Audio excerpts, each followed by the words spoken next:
உங்களை யாருங்க சொல்லுவாங்க?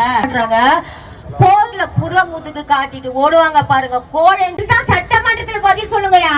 முன்னாள் சிஎம் அவர்கள் இன்னைக்கு கொளத்தூர்ல எம்எல்ஏ கூட இல்ல, இங்க நிக்கிறார் பாருங்க.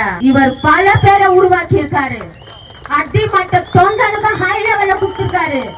சாதாரண வீட்டு பிள்ளைகளையும் நல்ல நிலைமை கொண்டு வச்சிருக்காரு. எல்லாருக்கும் வணக்கம். இது பெண்களையும் இழிவுபடுத்தி இத்தனை நாள் ஆட்சி நடத்தி ஏமாத்தி கொண்டிருந்ததுதான் திமுக அரசு. நீங்க தந்தைக்கு போனீங்க, எல்லாம் பண்ணீங்க, கமெண்ட் பண்ணீங்க, எல்லாம் பேசுனீங்க. ஆனா தண்ணி வர்றதுக்கான ஒரு வழி ஏதாவது ஒரு சொன்னீங்களா? ஒரு போராட்டம் பண்ணீங்க. தரைக்குழுவாக இரட்டை அர்த்தத்தில் ஆபாசம் பேசிய ஆபாச நிதியை வன்மையாக கண்டிக்கிறோம்.